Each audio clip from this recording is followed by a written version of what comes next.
Jon and Daenerys are going to fall into bed together. And for us, as actors, it's just weird. The reality of what they are to each other, I don't know how that's gonna, I think kind of might be the reaction. I like looking at her and going, oh God, I'm sorry, let's go again. I think they both know it's wrong. I think they both know it's gonna cause problems. But it's that thing, when you suddenly feel that deeply about someone and you go through those events together, it's like a runaway train. You can't stop it happening. Father, Smith, warrior. To see that actually these were two people in love and that this whole thing that started off the series of Game of Thrones, Robert's Rebellion, was a total lie is kind of like, man. And what's going to be interesting is for Bran, it's like, what am I going to do with this? Because just as everything was coming together, everyone was going to join together to fight, inevitably Game of Thrones will tear us apart once more. It's dangerous for everybody involved. I'm sure it's good for both of them in the moment, but you don't even get the relief of how beautiful it could be or should be. It's not good. But it should be, but it's not. It's Game of Thrones. There's a long history of romance. On the stage today, and I mean that literally, we have Daenerys, we have Cersei, we have Jon Snow, we have Tyrion, to name but a few, all very much on the edge of something disastrous happening. The mood is somber. It's, world leaders uniting and disagreeing about how the world should be run. It can go south very quickly, and that's the brilliant part of the sequence, because you know how quickly things can turn on this show. It's a potential powder keg. So no matter what's happening, no matter who's meeting who, the potential for things to completely explode is always there.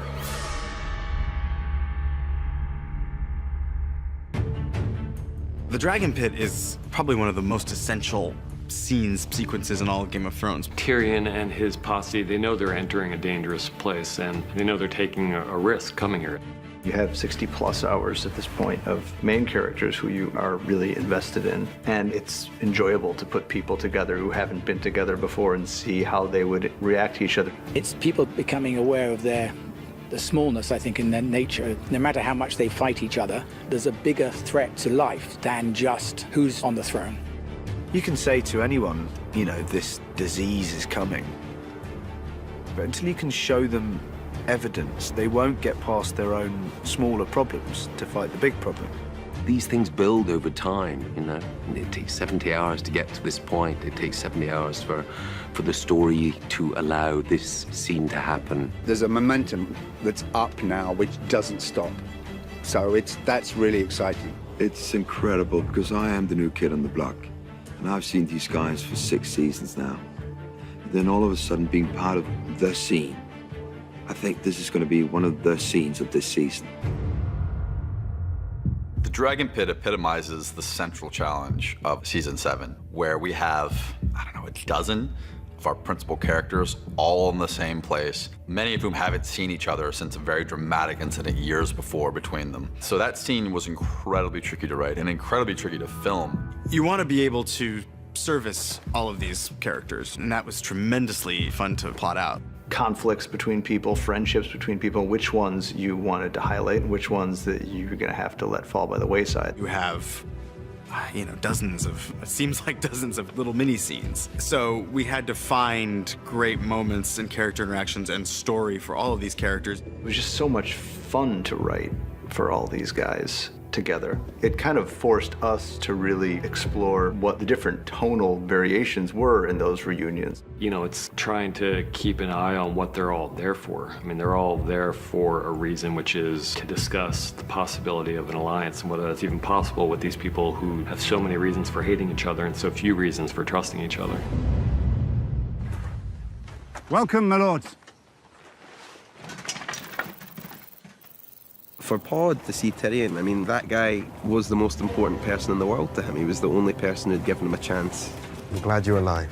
There's something very sweet in it. And amongst all the big stuff, the small stuff still happens as well, and that's what adds to the texture of the show. I think that stuff's never forgotten about. What's in there? Fuck off. There's a really wonderful moment where Brienne spies the Hound, and she realizes that she has to sort of apologize, maybe for nearly killing him, maybe. But she also brings to him the news that she knows he wants to hear, that Arya is alive and Arya's home. Oh, that was a relief. Yeah, of course. And a concern, is she all right? Who's protecting her if you're here? The only one that needs protecting is the one that gets in her way. And then it turns out that we don't need to worry about Arya, because I've taught her everything. What I love about Tyrion and Bronn's relationship is they know exactly who they are. Tyrion prods him a little bit about how much Bronn is doing things out of self-interest. Don't you worry about me. I'm doing all right. Looking after myself. Are you? Helping me to arrange this meeting wasn't exactly looking after yourself, was it? It's your head Queen Cersei's offered a bag of gold for us, not mine. Knocks on his tin heart a little bit. Knows there's something in there. It's good to see you again. Yeah, you too. You have Cersei seeing Tyrion for the first time in a long time, her mortal enemy. So the first time they lock eyes when she walks in, that's a moment.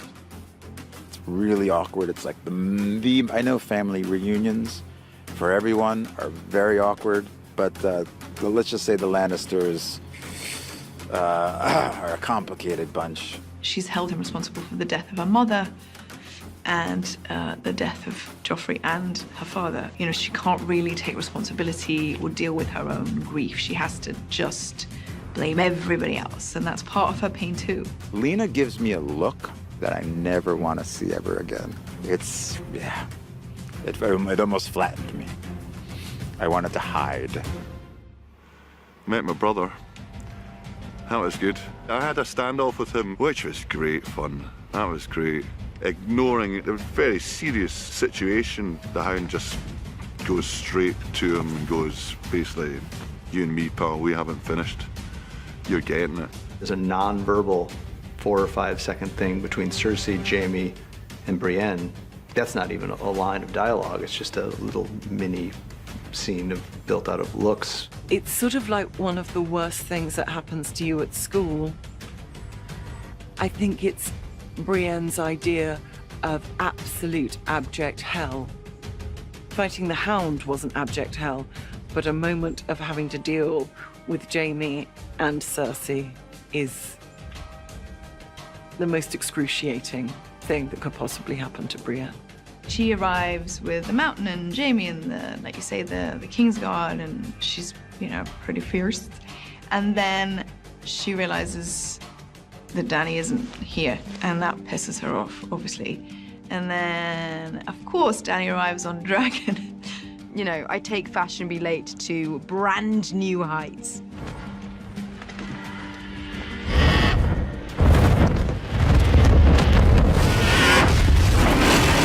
She's very theatrical with her entrance, though. Yeah. It's kind of funny that you go, wow, she really has to show off her power, but fair enough. And she tries desperately to not be impressed by that arrival, and everyone else, obviously, as you would, is standing up in awe of this. And then, in walks this young beauty of a queen, and she's immediately beyond frustrated on many levels. We've been here for some time. My apologies. And then all she gets from Dany is apologies, and that then drives her in the scene. She can't bear it. We have something to show you.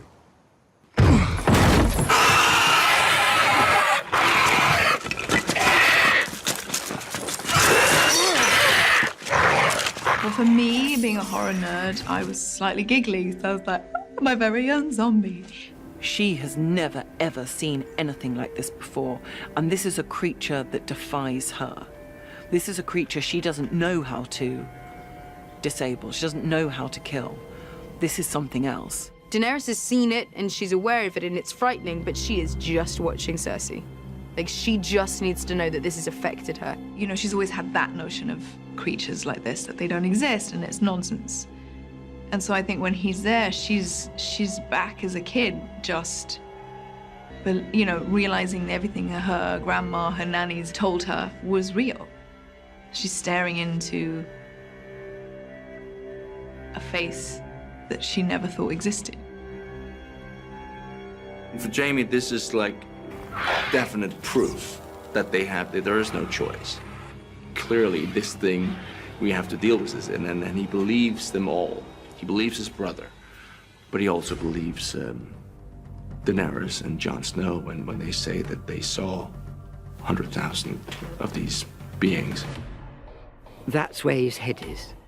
You know, the world could end in 5 minutes, but he is absolutely one-pointed, focused on, I have never seen this before. This is amazing. I could really do things with this, you know. There's this beat in the scene that I really love, because I have a line where he's like, he's just seen the White Walker, just died, and he realizes this is the first thing he's ever seen that terrifies him. And that's like a new emotion for him. You know, like, oh, that was an interesting feeling.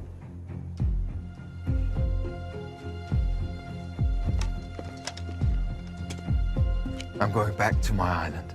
You should go back to yours. When winter's over, we'll be the only ones left alive. And then it all rests. Her dragon's death, everything rests on Jon Snow just lying. The crown accepts your truce. In return, the king in the north will extend this truce. He will remain in the north where he belongs. He will not take up arms against the Lannisters. He will not choose sides. They've got a plan of action. And then it all kind of falls apart with Jon's honor again. It's like, come on, dude. Like, it's all you gotta do. Just this one time, just tell a fib, and he can't. He just can't. Like, that was the bad move. That was a bad choice, but thanks so much. I am true to my word. Or I try to be. That is why I cannot give you what you ask. I cannot serve two queens. Tyrion, knowing his sisters so well, knows that that's not going to go over well. And of course, it doesn't.